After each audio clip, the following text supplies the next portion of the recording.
All right, hello there, everybody. We're back to talk about what's coming up this Sunday for the sermon. And that, of course, is going to come from Romans chapter 10. So there's a lot going on in these three chapters of 9, 10, and 11. And so we started that last week by talking about what's in chapter 9.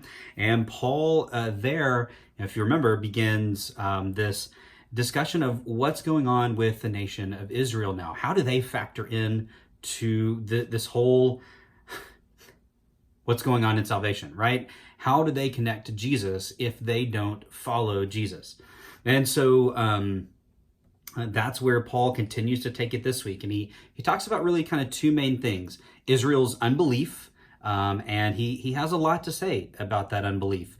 It matters that they don't believe in Jesus, right? I mean, for Paul, this is it. I mean, for all of Romans, he's been talking about faith in the Messiah, that God has fulfilled his covenant, right? He has remained faithful to the covenant. That's God's righteousness.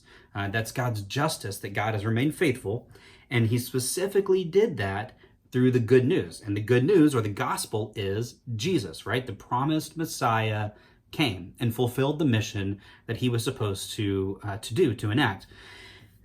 And the Jews are not faithful to that. They haven't kept up their end of the covenant. They didn't pay attention to the road signs, right? We talked kind of about that analogy last week, that Paul's on this journey with them. He sees the road sign, all these prophets from the Old Testament, all these passages from his scriptures talking about Jesus, pointing to Jesus. And he gives some more of them in chapter 10. He quotes more of some of the prophets and from other places in the Old Testament. So we're going to kind of look at that, talk about Israel's unbelief and how that factors in. But then Paul also reemphasizes that that salvation is for everybody, right? That the gospel, the good news, just as he said way back in chapter 1, that the good news is for everyone, for the Jew first and also for the Gentile. Now he's really kind of emphasizing that. And I, way back with chapter 1, I said that Paul was kind of giving away the end of the story right up front. It's like if you pull out a novel and you read the last few pages and you go, oh, I know how this is going to end. And then you proceed to read the rest of the story. That's kind of what Paul did in chapter 1, is he gave the ending.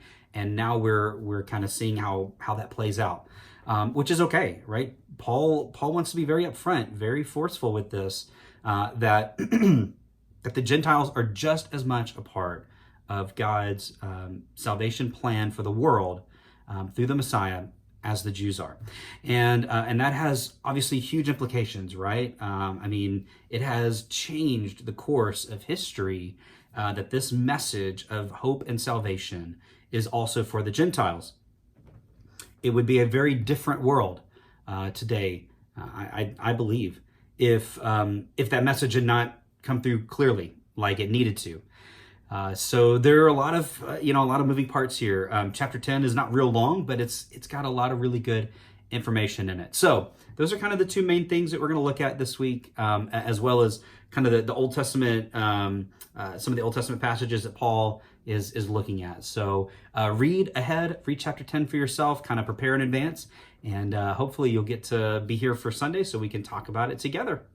All right, everybody have a wonderful rest of the week, and I will talk to you next week.